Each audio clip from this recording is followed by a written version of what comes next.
This video is sponsored by the award-winning Daily Market Movements trading platform.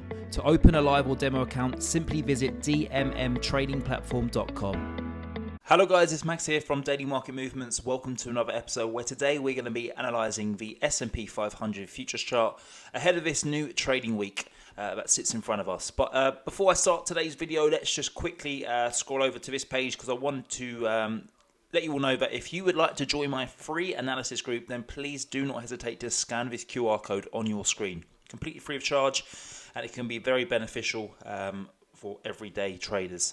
But let's start here by looking at the S&P 500. Friday was a very volatile, choppy trading session. We were up, we were down, we were up again, we were then down again, and then we ended the session on a nice little strong couple of hours trading, which ultimately led us to finish the day up around 1.26%.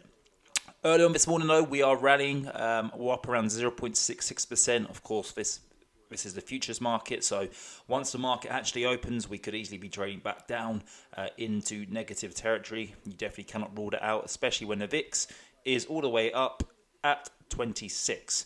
But let's have a look at the S&P 500. You can clearly tell that we're trading in this uptrend now. We're about to go and pressure that 50-day EMA and this downtrend that we've been trading in since August 16th. Those were the highs that we achieved all the way back up here around 4,326.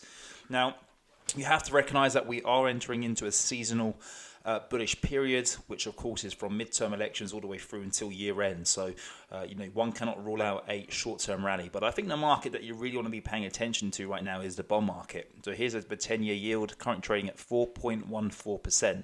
If we take out 4.25%, then that would probably tell me that the stock market is destined to go and achieve brand new lows.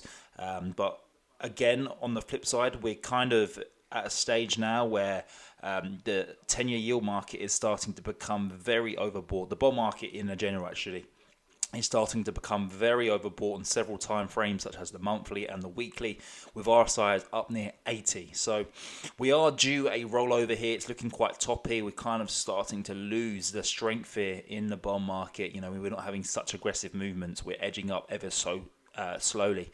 And if we were to break this uptrend, then it could trigger a move down towards 3.8 to 3.75%.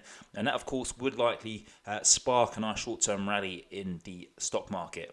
If we were to take out these highs here at around 3,902, then I think that opens up the door to a 200-day EMA, which currently sits just above 4,000. So those are the areas that you want to look. The MACD line, and at this moment in time, is just pierced above zero. We're well above that signal line. So at the moment, it does indicate that we are in a bull trend.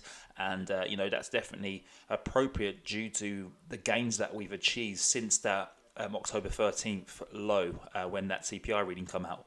And then talking about the CPI reading, we have that coming out on Thursday. It's going to be a very, very big data point. So every trader should keep an eye on that. If inflation comes in hotter than expected, then you could see any gains that potentially are achieved going into that print to be wiped out. But vice versa, if we see a number that is softer than expected, then it could spark a humongous move up towards 3,900, where we could potentially break above it and go trading up towards that 200-day EMA, which I was talking to you all about earlier on. But right now, S&P 500 looking rather encouraging despite last week's massive fall. And I feel like if we can break above that 50-day EMA, it's going to get some more investors involved, and it could potentially give it the momentum that it's looking for to go and trade up towards 3,900.